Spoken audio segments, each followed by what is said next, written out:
Now we have learned that permanent tissue are divided into simple permanent tissues and complex permanent tissues. Simple permanent tissues are those tissues which are made of one type of cells. We know that and we have studied. Now in this lesson we are going to talk about complex permanent tissues. Complex, जैसा कि इनके नाम से हमें पता चलता है कि इनका स्ट्रक्चर कॉम्प्लेक्स होगा, which means they are made up of more than one type of cells. These cells are structurally dissimilar. Structurally तो अलग अलग होते हैं, डिफरेंट होते हैं, but they coordinate to perform common function. एक साथ मिलजुल कर काम करते हैं और एक कॉमन फंक्शन परफॉर्म करते हैं. तो इस प्रकार के ये कॉम्प्लेक्स टिश्यू होते हैं. In human body we have studied circulatory system. बहुत सारे नसें होती हैं, बहुत सारी वेन्स होती हैं हमारी बॉडी में, न्यूरॉन्स होते हैं, नर्व्स होती हैं जो कि सारे सिस्टम में रन करती हैं, दौड़ती हैं. तो उसी प्रकार प्लांट्स में भी सिस्टम होता है जो कि कंडक्शन के लिए एक अलग से सिस्टम होता है. So let us see them one by one. The complex tissues consist of more than one type of sales having a common origin. All these cells coordinate to perform a common function. So complex tissues क्या करते हैं, वो transport करते हैं किसका, water का और mineral salts का, जिसमें न्यूट्रिएंट्स भी होते हैं, एंड फूड मटेरियल्स का भी, जो कि प्लांट्स के द्वारा प्रिपेयर किया जाता है फोटोसिंथेसिस प्रोसेस के दौरान.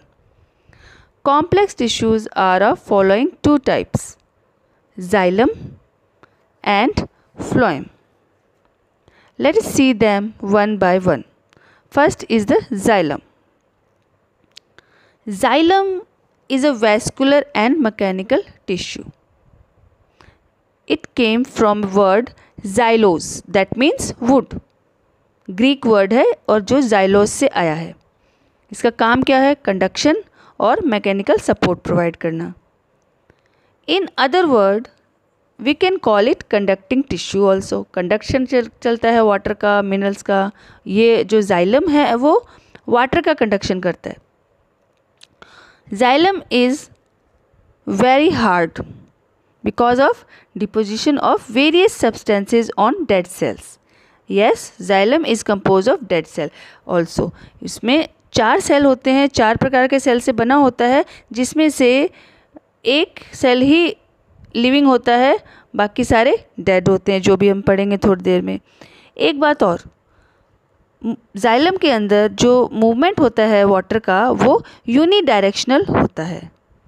Okay, movement in xylem is unidirectional, so only upward movement. Root absorb water and supply that water to other parts, aerial parts of plant, and so that is upward movement water is not supplied back to roots. Roots को water की वापस से ज़रूरत नहीं पड़ती, खाली roots soil से water absorb करती है और उसे प्लांट बॉडी में सप्लाई कर देती है.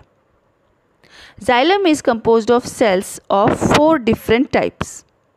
दे आर ट्रैकिड्स, वेसल्स और trachea, xylem parenchyma and xylem sclerenchyma, जिसको फाइबर भी कहते हैं. यहाँ पर जाइलम पैरेन्काइमा के अलावा बाकी 3 सेल्स जो हैं वो डेड सेल्स के होते हैं, डेड एलिमेंट्स होते हैं, और उनकी जो सेल वॉल है उस पर लिग्निन की डिपोजिशन होती है. Okay, of these 4 type of cells of xylem, most important cells are vessels. Tracheids and vessels combine and form tracheary elements, जिनको एसेंशियल एलिमेंट्स भी कहते हैं.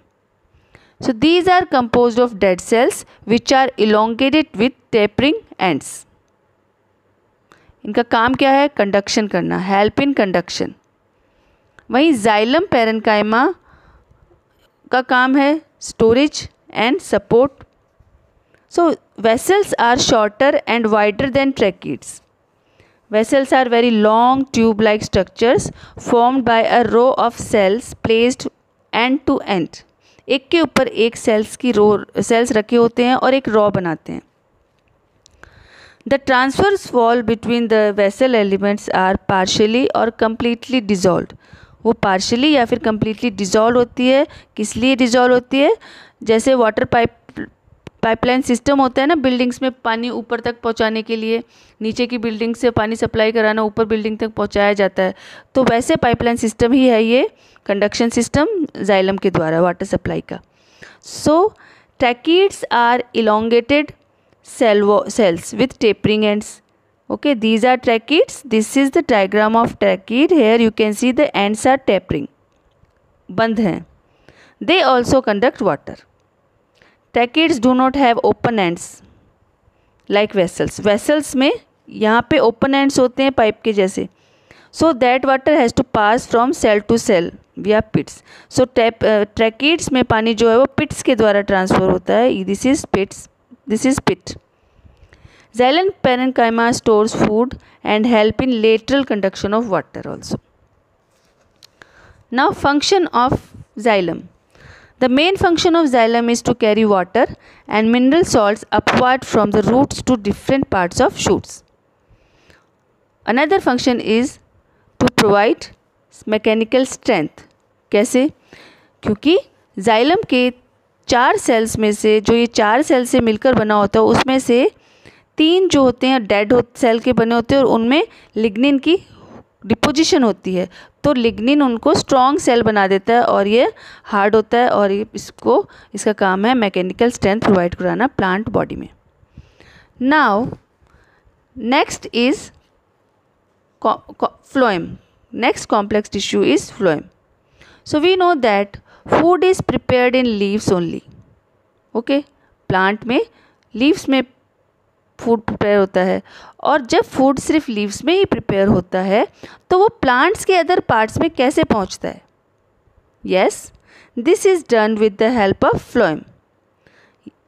Movement is by directional. Phloem के द्वारा जो भी मूवमेंट होता है, ट्रांसलोकेशन होती है फूड मटेरियल की, न्यूट्रिएंट्स की, वो बाई डायरेक्शनल है, मतलब ऊपर से नीचे, नीचे से ऊपर, क्योंकि फूड की रिक्वायरमेंट तो रूट्स को भी है, लीव्स को, फ्रूट्स को, स्टेम को, फ्लावर को, सभी पार्ट्स को, बर्ड्स को, सभी जगह फूड की रिक्वायरमेंट होती है. तो ये सभी तरफ ऊपर नीचे लेटरल सभी तरफ इसकी सप्लाई होती है. और मोस्टली जो सेल से फ्लोएम बनकर, फ्लोएम क्या है? एक कॉम्प्लेक्स टिश्यू है, तो जिससे मिलकर बना होता है वो उन सेल्स में से मोस्टली सेल जो होते हैं वो लिविंग होते हैं. Like xylem, phloem also came from Greek word phloos, that means bark. Phloem contains tubes but perform no mechanical functions. Phloem is composed of following 4 elements or cells: sieve tubes, companion cells, phloem parenchyma and phloem fibers, or we can say phloem sclerenchyma also. Except phloem fibers, all phloem cells are living.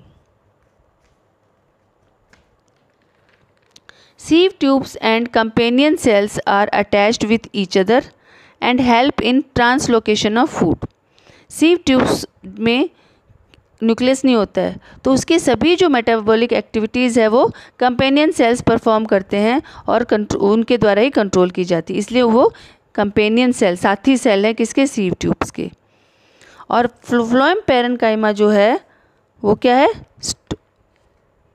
अब sieve tubes are, phloem parenchyma are thin-walled living cells of parenchyma of phloem. They have 2 functions. वो एक function उनका storage and lateral conduction of food. Phloem fibers, these are क्या होते हैं? ये thick walled होते हैं, elongated होते हैं और spindle shape होते हैं, dead cells से बने होते हैं. Which possess narrow lumen. इनका जो lumen होता है बहुत narrow होता है और they provide mechanical strength to the tissue. Bast fibers obtained from some plants such as jute, hemp, flax has commercial or economic value.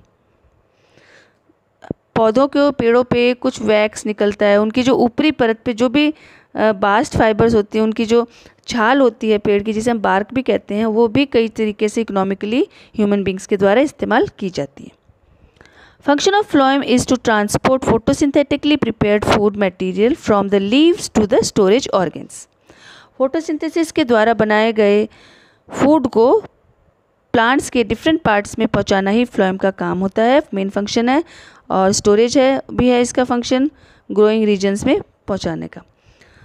तो अभी हम देखते हैं डायग्राम ऑफ फ्लोएम। ये आप जो डायग्राम देख रहे हैं ये फ्लोएम का LS है, लॉन्गिट्यूडनल सेक्शन है।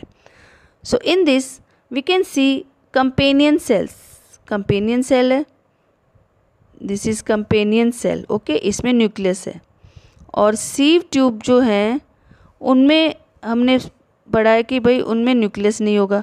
अब ये जो सीव ट्यूब है इसमें न्यूक्लियस नहीं है, ये कंपेनियन सेल है, ये अटैच्ड हैं, देखो यहाँ पे। और ये क्या है, दीज आर सीव पोर्स। एक सेल दूसरे सेल पे रखा होता है, और एक सेल और दूसरे सेल के बीच में जो प्लेट होती है वो एक सीव ट्यूब से दूसरे सीव ट्यूब पे रखी होगी तो उसमें सीव प्लेट्स उनको कहते हैं, जिन पर परफोरेटेड पोर्स होते हैं। वो जो साइटोप्लाज्म है वो वहाँ पे डिजनरेट होकर मैच्योरिटी पे वहाँ पे न्यूक्लियस डिजनरेट हो जाता है सीव सेल्स में मैच्योरिटी पे, और nuclei are absent in mature sieve tube sap elements, ये हमने पढ़ लिया है। तो the cytoplasm of one sieve tube element is continuous with those of other sieve elements. Nucleus degenerate होने के बाद यहाँ का जो साइटोप्लाज्म है वो एक सीव ट्यूब से दूसरे सीव ट्यूब में एलिमेंट्स में इधर उधर जाता रहता है, किसके थ्रू, सीव प्लेट्स के अंदर जो पोर्स होते हैं वो उनके लिए रास्ता प्रोवाइड करवाते हैं। So that's all about xylem and phloem.